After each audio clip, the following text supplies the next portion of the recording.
So over the weekend, there was the Conservative Political Action conference on Saturday and Sunday. And on Sunday, something really peculiar happened. There ended up being this massive response from the audience against a Liberal Party panel.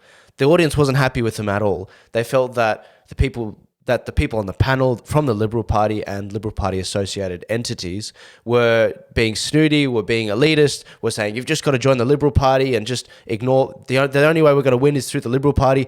And the audience didn't like that at all. In fact, they found it quite insulting. Now, tonight, we're going to watch, for the first time, Senator Malcolm Roberts' speech, which happened before that panel, and this is important context. And before his speech, Topher Field from Battleground Melbourne, they also did a moving presentation from Battleground Melbourne. Now, it's really important to understand the context. Before the Liberal Party panel, the audience was pretty much primed, not intentionally, but primed to explode. What ended up happening was you had Topher Field and his moving 45-minute segment. Then you had Senator Malcolm Roberts' 16-minute, quite antagonising the Liberal Party speech, but it was a phenomenal speech. And then you had this Liberal Party panel, which was completely tone deaf. Anyway, we're going to watch it together, give this a share, get it out there. I think you're going to really find this quite insightful as to how the thinking on the Liberal Party people on this panel actually are. Most of them are right-wing, believe it or not, but you can really see some of the cracks in their argument in this. Anyway, first thing off the rank, imagine Topher's just done this 45-minute presentation. People are crying their eyes out, and then next thing you know, Senator Malcolm Roberts, not long after, he gets onto the stage and he's about to give this speech. Here we go. What is a Conservative? This is the first and most vital question at a Conservative Political Action conference. I want to thank Andrew Cooper, Warren Mundine, and all their many volunteers and observers and supporters who've come from a long, long way to help. And I want to thank you, because this is what it's all about. It's not about two men, Warren and Andrew. It's about Conservatives, good citizens. We're among real people today, and we're among real humans. In this room, we have people who think, who appreciate, and who want to contribute to restoring our country. So now I prepared some comments, but after comments yesterday, I want to reinforce what Nigel Farage said, and also Warren Mundine and Ross Cameron. So I've changed my speech considerably, so I'm going to read from notes. For me, a Conservative is someone who thinks critically and has the awareness of our world's core realities, and who thinks critically and has the awareness of our own species' reality. An understanding, appreciation, and celebration of reality. Someone standing up and protecting reality as our natural state that best enables and delivers human progress and security. Yet we live in a world where even Conservatives, known for our optimism and positivity, are feeling confused, dismayed, frustrated, fearful, concerned, angry, and sometimes hopeless. Thomas Sowell said it best: ours may become the first civilization destroyed, not by the power of our enemies, but by the ignorance of our teachers and the dangerous nonsense they are teaching our children. In an age of artificial intelligence, they are creating artificial stupidity.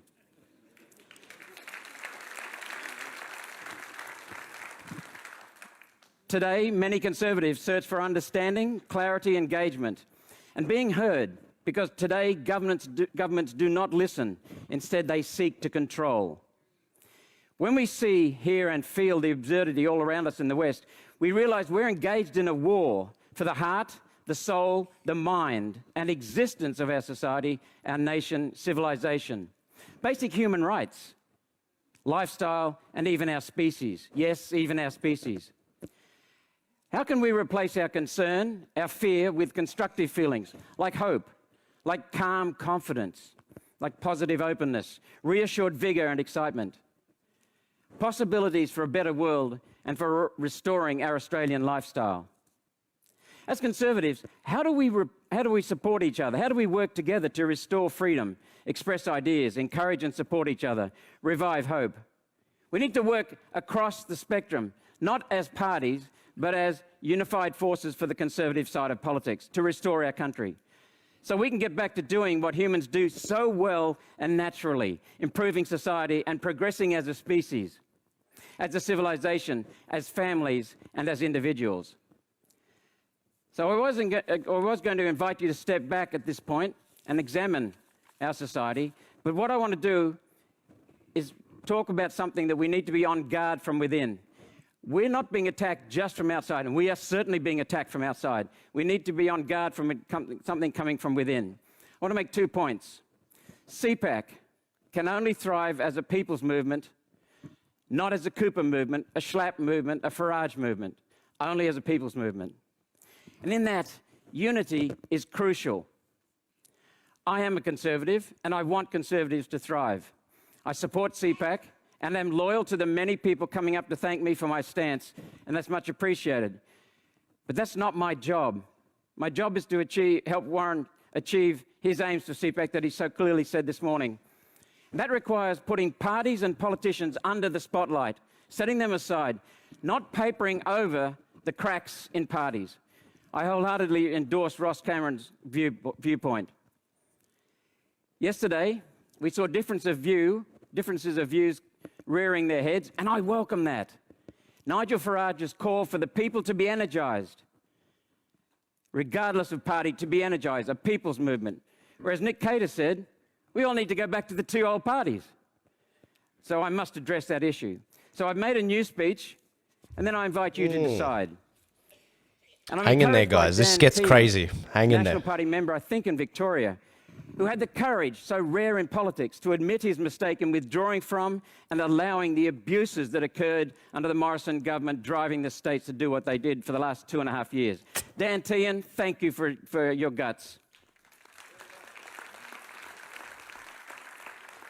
Hang in there, guys. It's going to get crazy. Give this a share. Jared Rennick, Pauline Hanson, Alex Antic, George Christensen, and Craig Kelly. I will now speak with them in mind and in my heart. If there's time, I'll get back to the speech I was intending to deliver.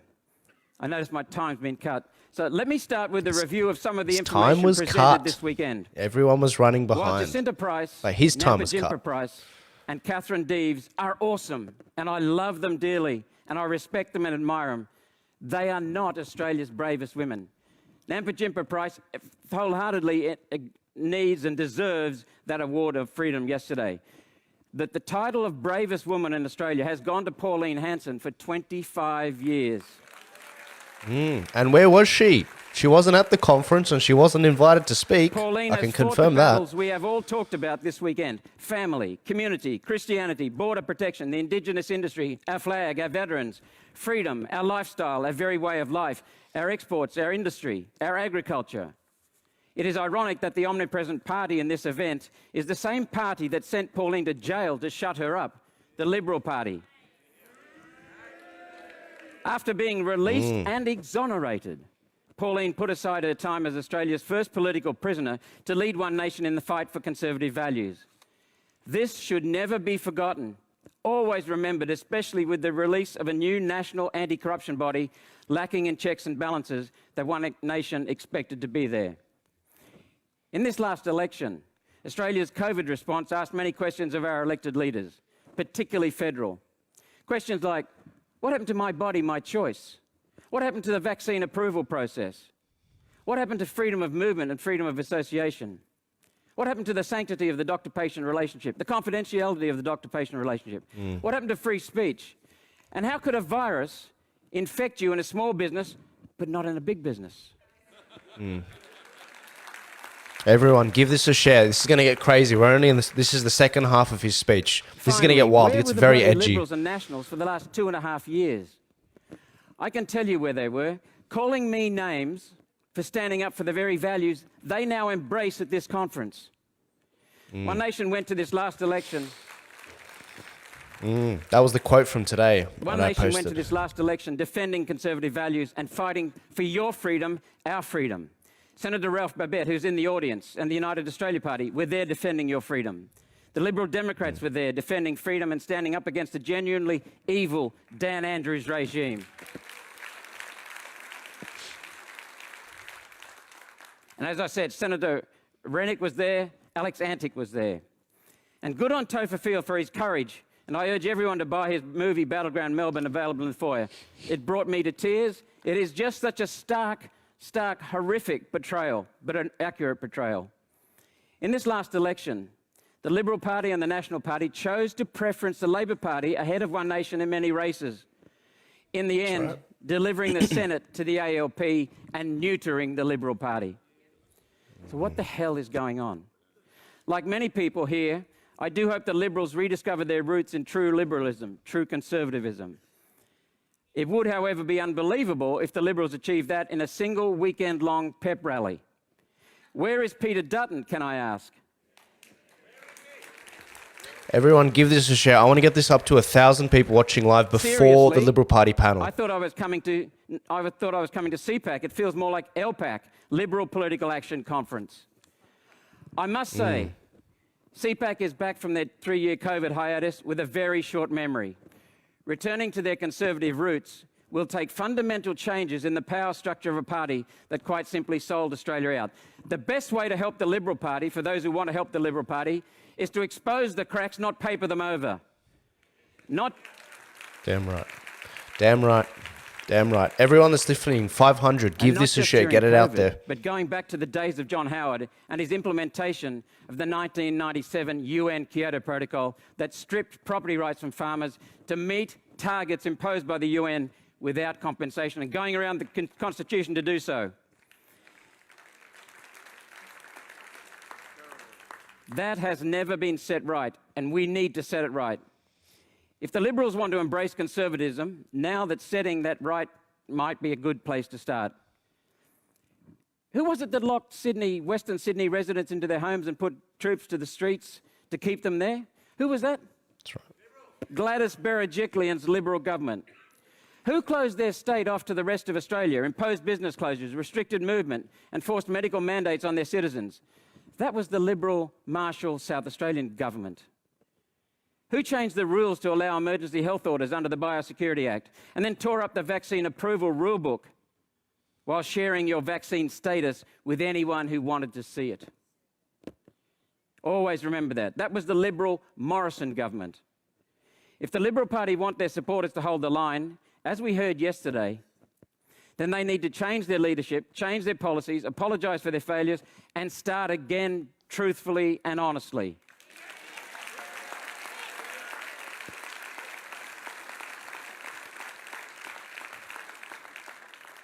And they need to call a royal commission into COVID. Although maybe under Albanese, it might be better if they just let the senators get on with having a Senate select inquiry into it, because we can ask the questions that need to be asked. Liberal Premier Perrottet could do that right now. He could have an inquiry. I also heard a speaker in favour of retaining the two-party system, Nick Cater. I disagree completely. Nigel Farage said, go and elect the best people you can, regardless of party. And if the Conservatives have governed as Liberal Democrats, Social Democrats rather, get rid of them. It was not a two-party system that delivered Conservatives a victory in Italy. That was a multi-party coalition.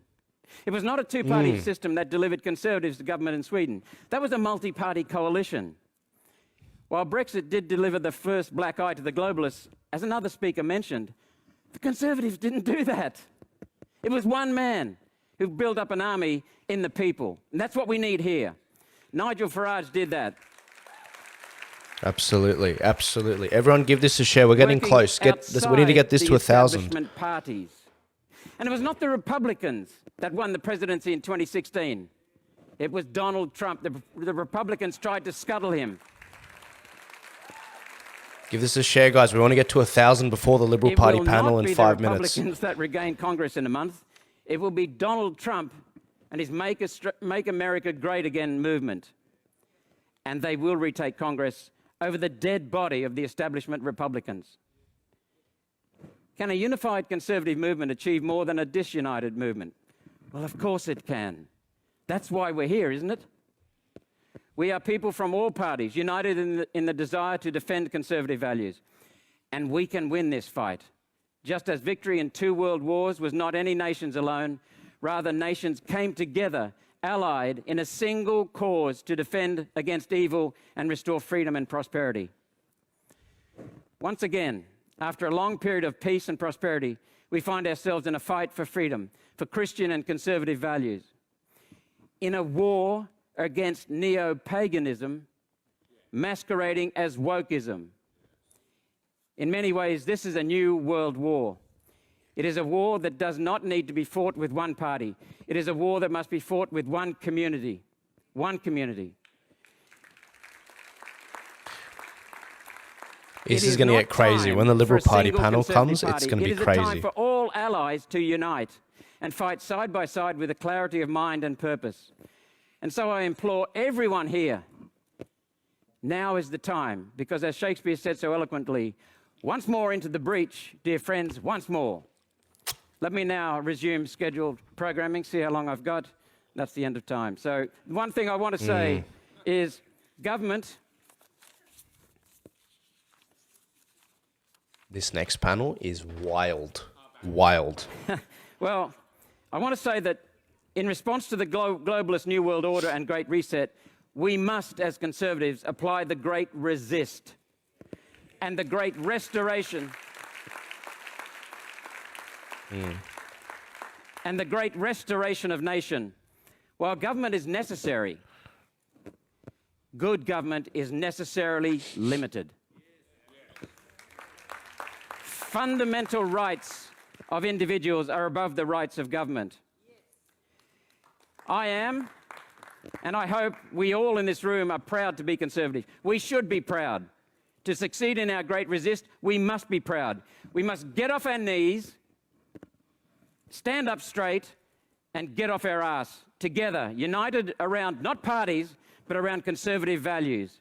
We have one flag, we have one community, we have one nation, and we've got one planet. Let's make this global.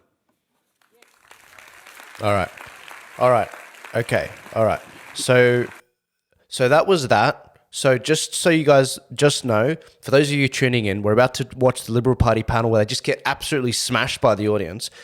Just so you know context, before Malcolm's speech, they had a Battleground Melbourne sort of presentation by TOFA where they had 45 minutes where they basically had the whole audience in tears. Not long after, Malcolm Roberts has given this speech, a clear jab at CPAC and the Liberal Party actually trying to infiltrate it and make it like, oh, just forget about the last 2 years, just come join the Liberal Party. And now we're about to watch the panel right after Malcolm Roberts. This is immediately after. I'm about to play it. There's 700 of you listening live right now. If you all share it, this will reach 100,000 people. Please give it a share.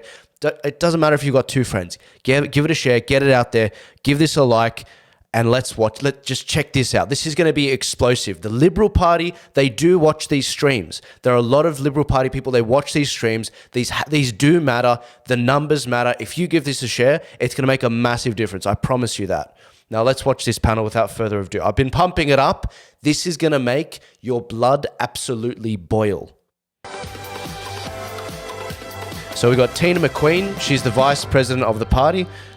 You've got Nick Minchin, who used to be a Member of Parliament. And you've got Amanda Stoker, who used to be a Senator as well.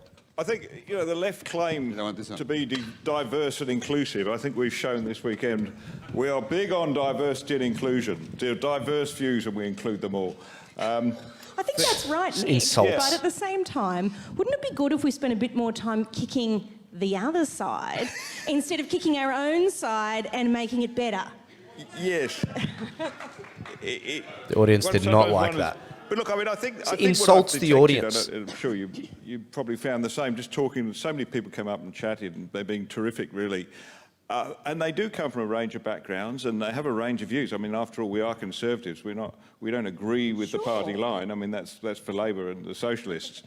But overwhelmingly, there is a great feeling of enthusiasm and being buoyed up. Nearly 1,000 people in the room here.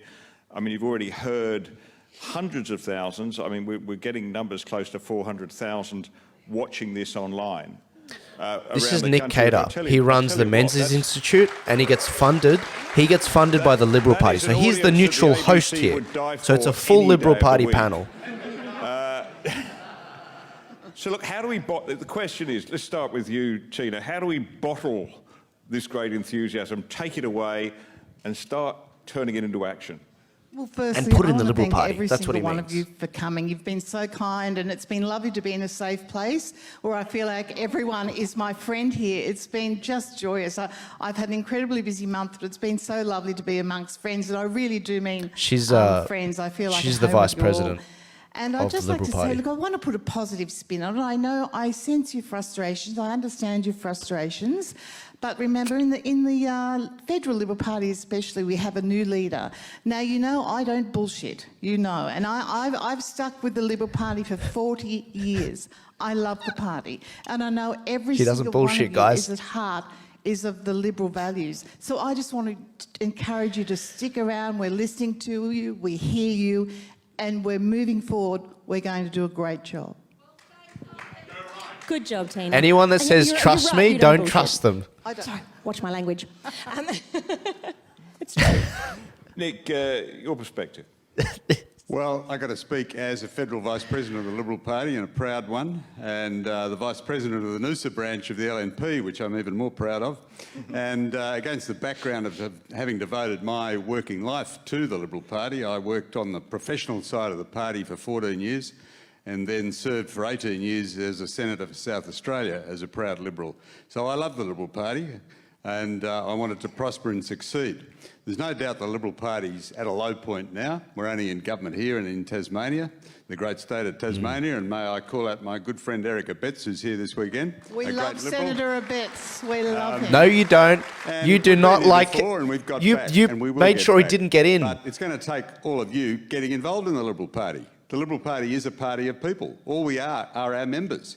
And we've got thousands of them across Australia. That's why I'm still a branch member of the party and working hard to get a Liberal elected in Noosa. And that's what it takes. We've got to get in there, get involved, work hard, pick the right candidates, get them into Parliament in sufficient numbers to form government. And Remember, Nick, where the good thing out of the last federal election is a lot of those lefties are gone. So we should rejoice in that. I mean, people I've been trying to get rid of for a decade have gone. So we need to renew They with good ensured Conservative Erica candidates. Betts didn't And get can I in just thank Tasmania. Nick is responsible for Tony Abbott being our wonderful Prime Minister. Nick was the mover and shaker behind that, and Nick, for that, we all That thank you. deserves a clap. That deserves Guys, a give very this a good share. clap. This Amanda, it gets crazier after this. Thank goodness you joined the Liberal Party. I mean, you've given, you know, all too short service in the Senate, but we saw in your speech this morning, you've got a lot to offer. You have a commitment, you have a genuine commitment to social values as well as conservative values, family values. Why did you join, and why have you persisted? Look, I joined when I was quite young, sort of 18, as soon as I could. But that's because I grew up during the recession Paul Keating said we had to have.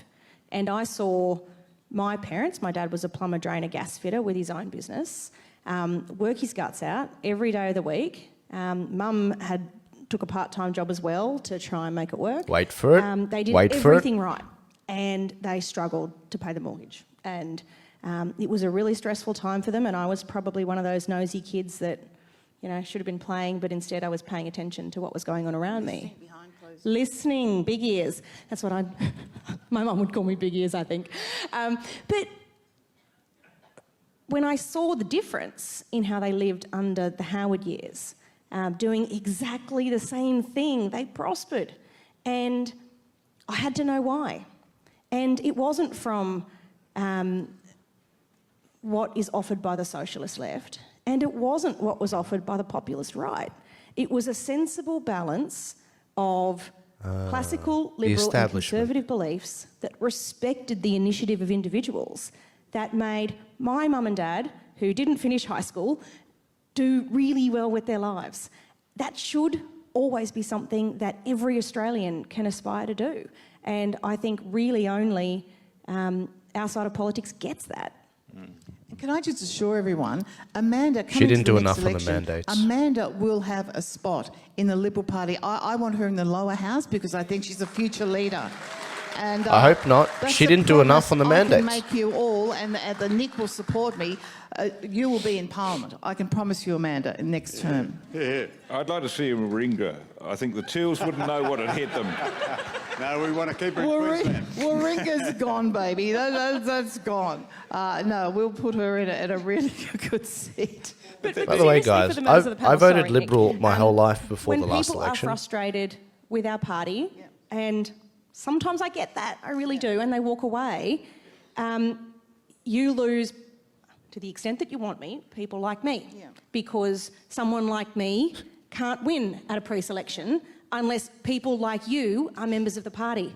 So even when you're frustrated, it would be amazing if you could stay and make us better. But can I just say, look, we all get frustrated at the party. I had incredible frustrations, particularly leading up to the last federal election. And you know why I stay?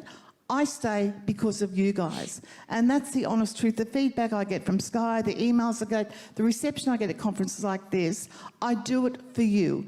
Does it annoy me a lot of the times? Yes, but I hang in there because you guys are worth it. And people like Amanda are worth it. And working with Nick is worth it. Nick. No, we haven't back away, but it's very, very, very difficult. We went backwards in the last election, so not only we're behind, we're another 7 points behind. But look, we're going to pick up a lot of seats. Nick, we've heard a lot this weekend, people saying, oh, the party's changed or whatever. I mean, is the Whatever, party an whatever. immutable force, or can people still actually get in and change it from within if they were committed? Well, to be frank, I don't know that the Liberal Party needs a whole lot of changing. It has profound... No, go on. You're joking. You're joking. Hey, calm down, will you? I thought we were a Conservative gathering. You're worse than a socialist audience. Give me a chance to speak. I feel like I found myself on the set of Q&A. Oh, wow. Come on, please allow Nick to finish what he's going to say. Wow. Now, come on, a little bit of courtesy. Insult we the are audience, courteous on the why don't Conservative side. Nick. We're courteous. Listen, We I was insult a the profound audience. Conservative and fought every Conservative fight in the Liberal Party for 30 years. I was on the trenches. I know what it's like. So I'm not going to take any, rubbish from you lot.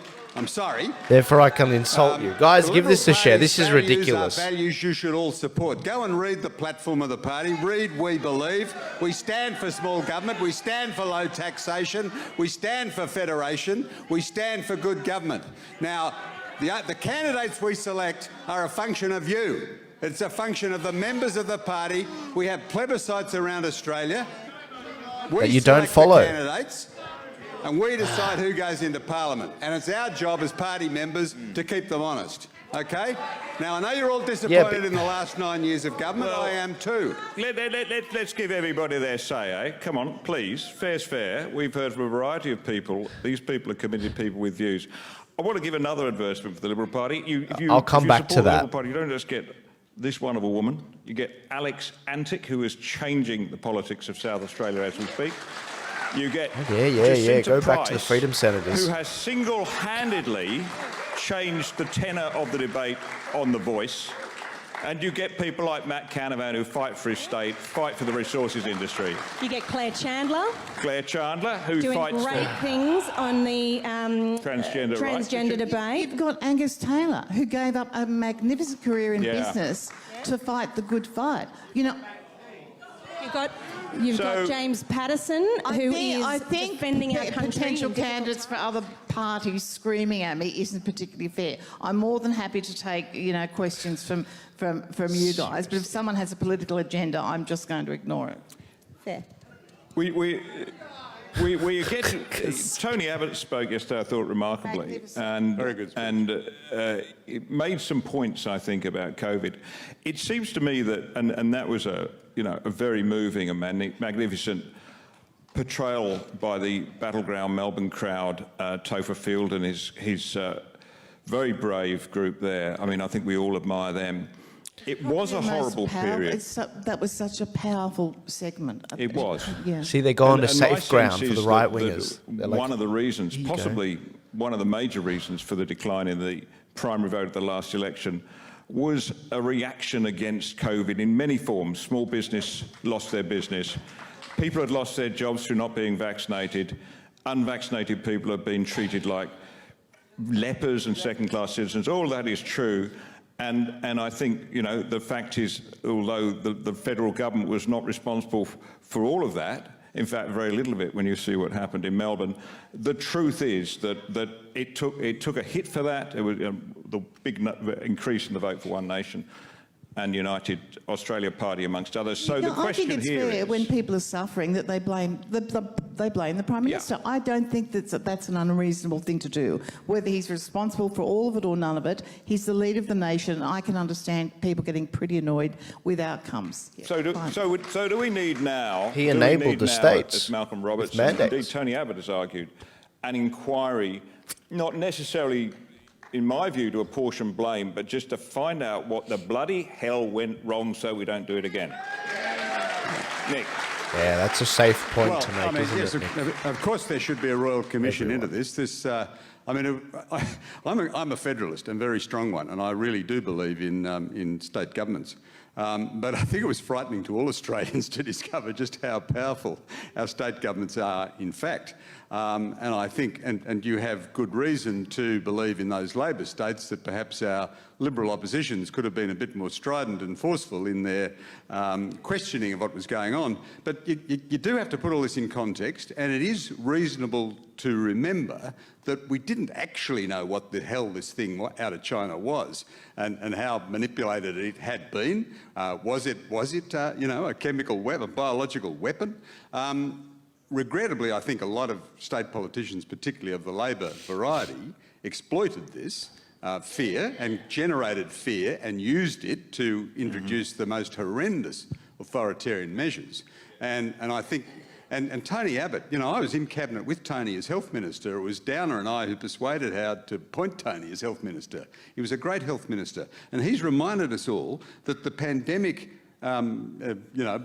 bottom drawer plan never contemplated lockdowns. And we seem to have followed China with these lockdowns. That was an insane response and a terrible response. And my great regret as a former finance minister is that it ended up being the federal government that had to finance all these lockdowns around Australia, thank goodness, which was thank terrible. Goodness for Dominic Perrottet. COVID's finished our New South Wales. Done, dusted. Well, then end the mandates. Launch an inquiry. Launch a Royal Commission, There is, I think, a really important opportunity in the inquiry you've mentioned to take stock and make some really clear statements, hopefully with the consensus of sensible people in leadership nationwide, about the lines that should never be crossed again. We've seen a chapter in which I think everyone knew mistakes would be made because they didn't, as Nick said, know fully what we were dealing with. I think she could have ended the mandates and she didn't. People are honest about that, but I also think it's important that we say we have learned these things, and as a consequence, these are the things that should never happen again in this country, and next time, if we had the chance, we'd handle it with X, Y, Z instead. I think that would be an important reassurance for Australians who, in many cases, still feel a bit traumatised from the last couple of years. We've got 2 minutes to go, and every... Well, you can do what I did. I ignored the entire COVID. I went where I want. I did where I want. I didn't get tested, therefore I was never positive. So, I lived through it. Plays to the crowd. Every second we go over, we're going to have to keep these dear people waiting for Alan Jones a bit longer, so we don't want to do that. We're not that cruel. So, we've got to exit now. Very quickly, what is your hope that what will come from this just fantastic gathering? What positive spirit will emerge from it? Can't wait to get off the stage. Well, it is a fantastic spirit. It's a great conference. I congratulate Andrew enormously and Warren on the organisation of this conference. Australia has been through an incredibly traumatic 2 years, and I think part of the success of this is a response to that. You all have a go at me, but I do hope you'll get involved in politics. And the only way we're going to defeat the Labor Party is through the Liberal Party. You're not going to defeat the Labor Party by joining UAP or Malcolm Roberts. Some great respect, Malcolm. You do it through the Liberal Party, and you make the Liberal Party stronger, a tough fighting force to knock off this Labor government, and we can build a fantastic future for this country. My message is simple. Just don't give up on us up on a settler.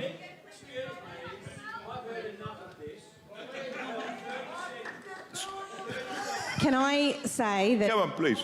I hope we will take away from this. Can this go? Sorry, can I just finish my Have we contribution? got one of those lefties get in the room? Is that what happened? One of the lefties from our side?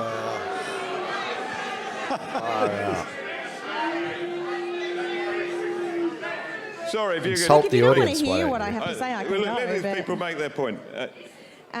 Look, I hope that we will come away from this weekend well prepared to make the case against the voice or the division of Australians in our constitution, because to do that would set our country back enormously in a cultural and political sense for a long time. And if there's one theme that I think has got more interest and discussion this weekend, it's that one.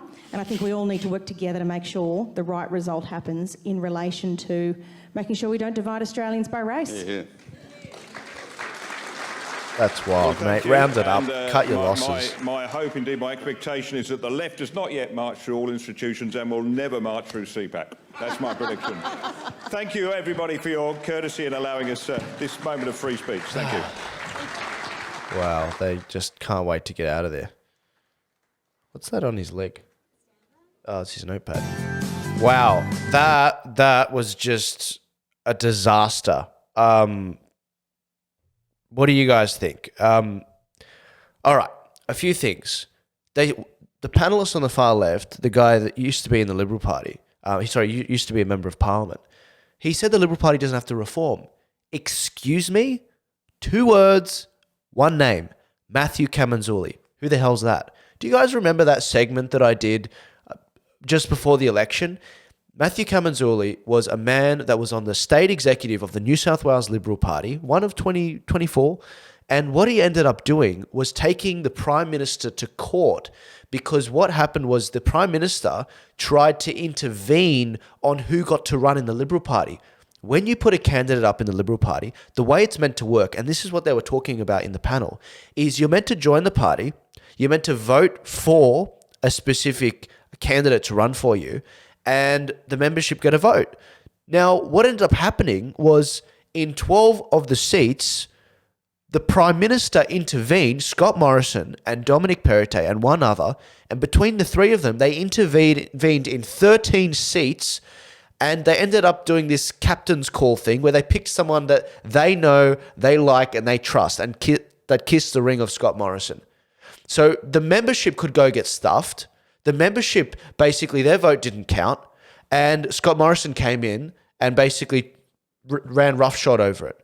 Now, a lot of these candidates, they'd run previously. For example, in the electorate of Parramatta, the guy that ran in Parramatta, he'd run previously, yet he was run roughshod. Even though the members wanted him to run, Scott Morrison comes in and Scott Morrison says, no, we want to pick this person because she's a woman or whatever. Now, what ended up happening? What ended up happening was they went to court, and Matthew Kamanzuli went to court, and the court found that it wasn't justiciable, meaning that the judiciary, the courts, had no power to actually influence the parties, meaning Scott Morrison could do whatever the hell he wanted in the parties. So you need to acknowledge, you people on the panel, you need to acknowledge that the party, not you guys, the party stabbed your own members in the back. So why should the audience join the Liberal Party? It's not democratic. It's absolutely insane that they want to assume that you should just join it without even saying sorry. I mean, I have not seen a panel in a long time misread the audience as much as that one just did. That was insane to watch. You know, when I see, and let's get one thing straight. If we're going to change the country, no, you don't have to just join the Liberal Party. The Liberal Party can't even be in government on their own. They need the National Party. So they're willing to do a coalition. So why can't eventually we have a coalition of minor parties, like Malcolm Roberts said, in Italy? Why is it that we have to rely on the Liberal Party? You don't have to rely on the Liberal Party. Maybe one day, One Nation or some of the other freedom parties will actually join with the Liberals in a coalition sense and hold the Liberals and the Nationals accountable. I feel more comfortable knowing that we have freedom senators, if they did have the balance of power, controlling what legislation gets passed. Now, there's 700 of you guys listening live right now. If you all give this a share, this will reach over 100,000 people. The fact that these people on the panel, I have respect for you guys that you've been fighting the good fight for a long time, but for you to be this tone deaf, that you didn't recognize that the Liberal Party stuffed up. It was the Liberal Party that came after me. It was the Liberal Party that made it illegal to protest in New South Wales, that sent me to court, that basically made me doing my job as a journalist illegal. The reason why I have to pay $30,000 in legal fees in order to fight it off and win. That was the Liberal Party. It wasn't Labor. And Scott Morrison enabled the states to enforce a jab passport through giving the states access to the immunisation record, the Australian immunisation record. George Christensen talked about this.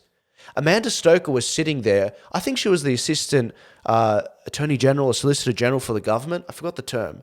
She actually had it in her power to remove the mandates or to even try and fight to get rid of the Australian immunisation registry and their ability to give that information to the states so that the states couldn't enforce a jab passport. But she didn't. And she didn't even vote with Craig Kelly when he put a bill up.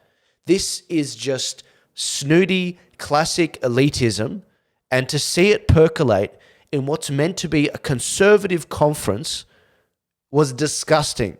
It was disgusting. And any Liberal Party guys listening live right now, you need to share this to your branch. You need to tell them. How are we going to change the country, guys? I'll tell you. Yes, if you want to join the Liberal Party, sure, go for it. But I think we're going to need a multi-pronged approach. All the parties should be flooded, no matter which party you want to go join. Go join the freedom parties. Go join the left-wing parties. Go join the right-wing parties. What we need is more people in the party so it's a better cross-section of Australia, mainstream Australia. That's not what we're getting right now. But if you think the people on that panel, the Liberal Party people, with respect, if you think that people are just going to join the Liberal Party blindly after no remorseful apology for what Scott Morrison did, it's ridiculous. And the states did. You all went along with it. And by the way, you mentioned in South Australia the senator that you really liked. Well, Eric Abetz was actually shafted. You didn't put him up. He was one of the good Conservatives we wanted to see in government. You shafted him through the actual pre-selection process. This is why people are upset. And to make matters worse, you didn't even preference One Nation, a Conservative party in a lot of the states, just to keep them out. We could have had, like 5 more Freedom Senators, possibly 4 more Freedom Senators, if the Liberal Party and Scott Morrison didn't mess that up.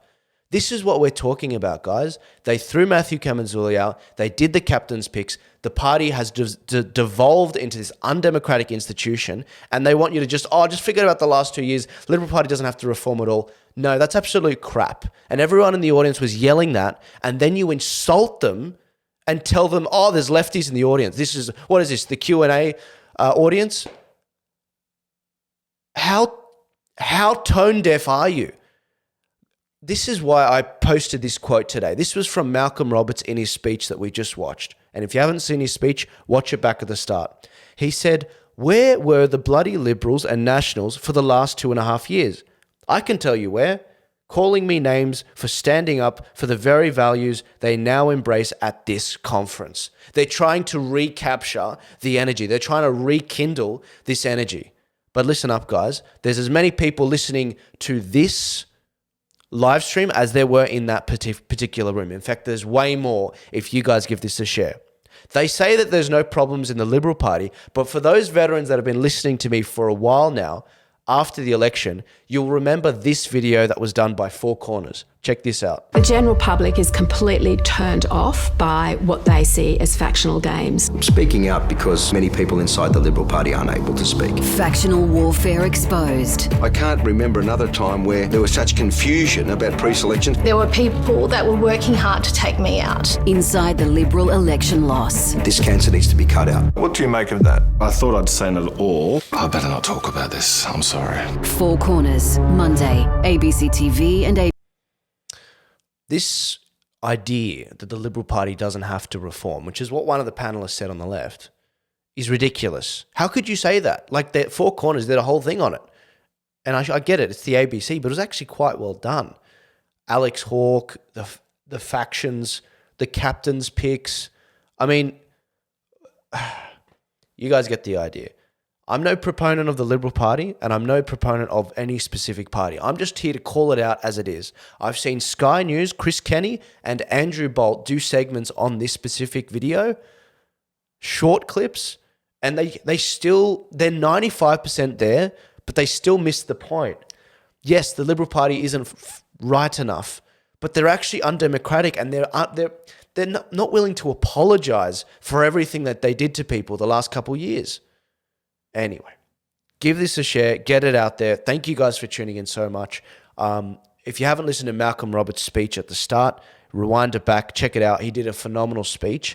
And let's see what happens. Thank you everyone, by the way, that came to the Nigel Farage tour.